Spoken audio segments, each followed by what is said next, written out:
देखिए, आप एक ईमानदारी से कोई परीक्षा में बैठिए, ठीक है। आप पढ़ लिख के जाइए, अच्छा से एकदम दिन रात पढ़ के तैयारी करके जाइए, और किसी को क्वेश्चन पहले ही मिल जाए, वो रट के चल जाए, तो आपसे ज़्यादा नंबर ले आएगा। तो इसका मतलब ये नहीं है कि जो चोरी करके पास कर गया वो ज़्यादा उसके पास नॉलेज हो गया। तो यही बात नीतीश सरकार में, भले वो जीत जाए चुनाव तो आप धांधली करके भी जीत सकते हैं ना। जब धांधली करके आप सरकार बना लिए तो चुनाव जीतना कौन सी बड़ी बात है। बिहार विधानसभा चुनाव जो मेन हुआ था 2020 में, उसमें तो बिहार के छात्र युवाओं ने बहुत इनको सिखाया है सबक। नमस्कार, मैं हूँ राजमोहन तिवारी और आप जुड़ चुके हैं लाइव बिहार के साथ। 13,120 पदों की बिहार एसएससी 2014 की बहाली अभी तक पूरी नहीं हो पाई है।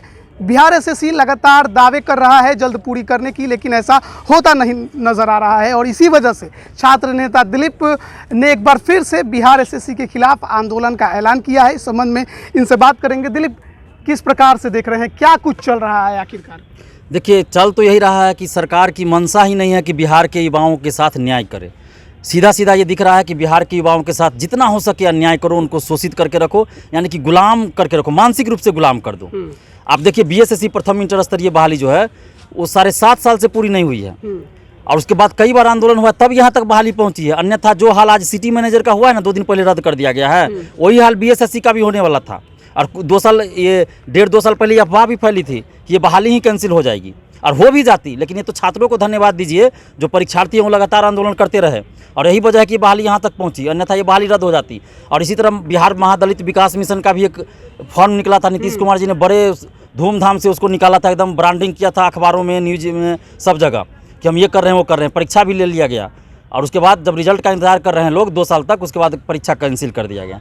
तो अभी भी डर है कि कहीं बीएसएससी प्रथम इंटर स्तरीय बहाली को भी कैंसिल न कर दे। नीतीश कुमार जी का कोई ठीक नहीं है। तो अभी भी बीएसएससी के अभ्यर्थी जो है, समझ लीजिए कि अभी भी आपको ज्वाइनिंग नहीं हुआ, अभी तक काउंसलिंग भी नहीं हुआ है। घर बैठे रहिएगा ना तो कहीं ये सिटी मैनेजर की तरह आपका भी एग्जाम रद्द ना हो जाए, वैकेंसी रद्द ना हो जाए। 50,000 अभ्यर्थी काउंसलिंग का इंतजार कर रहे थे, तब तक 1218 नए अभ्यर्थी सामने आ गए, उनका मेंस एग्जाम लिया गया, अब टाइपिंग फिजिकल भी संपन्न हो गया है। ऐसे में अब केवल काउंसलिंग की प्रक्रिया बाकी रह गई है। तो फिर देरी क्यों हो रही है, ऐसा क्या लग रहा है आपको? देखिए, देरी जानबूझ के किया जा रहा है ना। मैंने पहले ही कहा कि सरकार की मंशा है कि बिहार के छात्र युवाओं को मानसिक रूप से गुलाम बना दो, बेरोजगार बना के रखो, और शिक्षा को चौपट कर दो कि ये लोग अपने हक अधिकार के लिए लड़े ही नहीं, कुछ दिमाग में आए ही नहीं, उल जुलूल रहे। और यही कि कहा भी गया है कि अगर कहीं लंबे समय तक शासन करना हो तो वहाँ की शिक्षा व्यवस्था को पहले ध्वस्त कर दीजिए। नवंबर प्रथम सप्ताह में काउंसलिंग की बात की गई थी, अब पूरी नहीं हुई है, इसी के खिलाफ आपका आंदोलन है। आपने अनशन का भी बात किया था, अनशन है या आंदोलन है? देखिए, अनशन की बात हमने 1 से 3 नवंबर के बीच की थी, और अनशन हम लोग करते हुए, लेकिन हम लोग को परमिशन नहीं दिया गया अनशन के लिए। हो सकता है उस समय दिवाली ये सब का समय था, इसलिए भी नहीं दिया गया हो। लेकिन हम लोग को ये कहा गया कि अनशन की परमिशन हम लोग नहीं देते। हम लोग यहाँ से वहाँ दौड़ते रहे, नहीं मिला। लास्टली हम लोग जब 1 दिवसीय आंदोलन की बात की तब परमिशन मिला, तो 15 नवंबर का परमिशन है, इसलिए हम लोग 15 नवंबर को आंदोलन कर रहे हैं।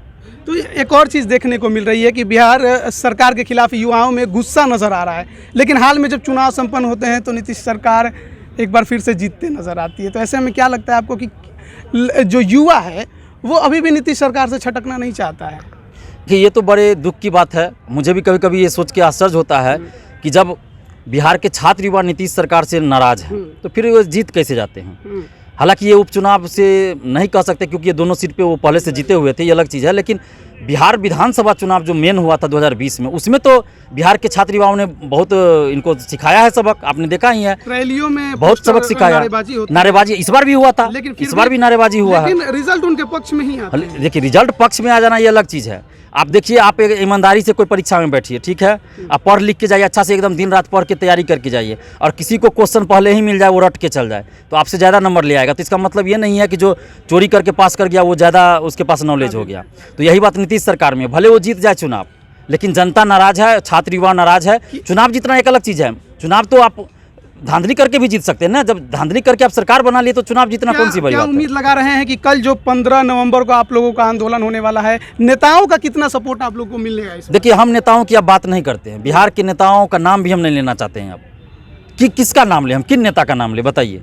कोई नेता है एक जो, चाहे वो छात्र नेता हो, युवा नेता हो, किसी पार्टी का नेता हो, जो छात्र युवा के मुद्दा को उठा रहा है? में छात्र विंग होता है, लेकिन छात्रों के मुद्दे उठते नजर नहीं आते। वो झंडा ढोने के लिए है, पार्टी का झंडा ढोवाने के लिए है, और जो नेता कहीं जाएगा उसका स्वागत करने के लिए है, बस उसके नाम पे ताली बजाने के लिए छात्र संगठन बना हुआ है।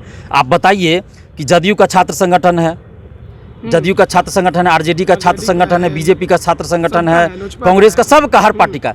लेकिन कोई भी छात्र संगठन इस मुद्दे को उठा रहा है, बिहार की शिक्षा में क्यों नहीं उठा रहा है? तो फिर वो संगठन है किस लिए?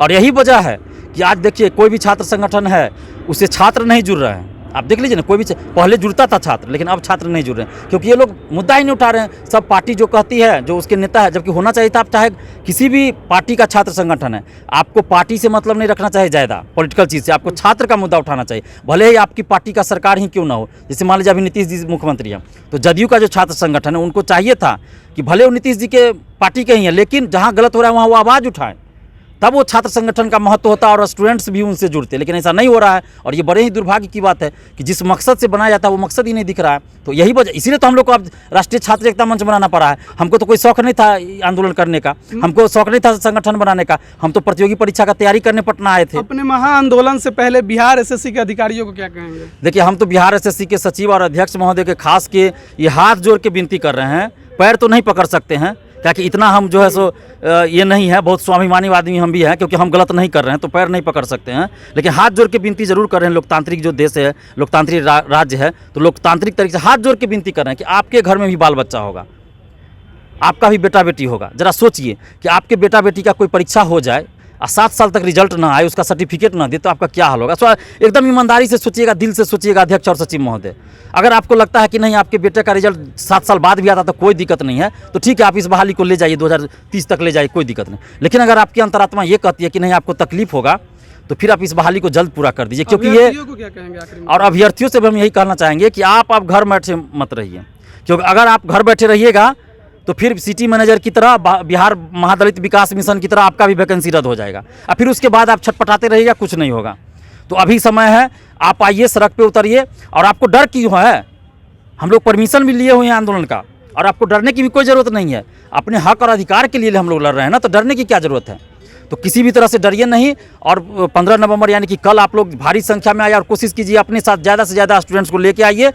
स्थान और समय एक बार बता दीजिए। और कल 15 नवंबर को गर्दनी बाग धरना स्थल जो पटना में है वहाँ पे आना है, परमिशन हम लोग को मिला हुआ है। आप लोग 10:30 से 11 के बीच वहाँ गर्दनी बाग धरना स्थल आइए। अगर आप लोग को आने में किसी तरह का परेशानी हो तो आप हमें फ़ोन करके जानकारी ले सकते हैं। मोबाइल नंबर हम बता दे रहे हैं 7282005656। इस पर कॉल या व्हाट्सएप करके आप जानकारी भी ले सकते हैं और ज़रूर आइए आप। नहीं तो फिर कल को अगर ये बहाली रद्द हो जाए या फिर ये बहाली 2023 तक चली जाए तो फिर आप सरकार आयोग को दोषी नहीं कहिएगा।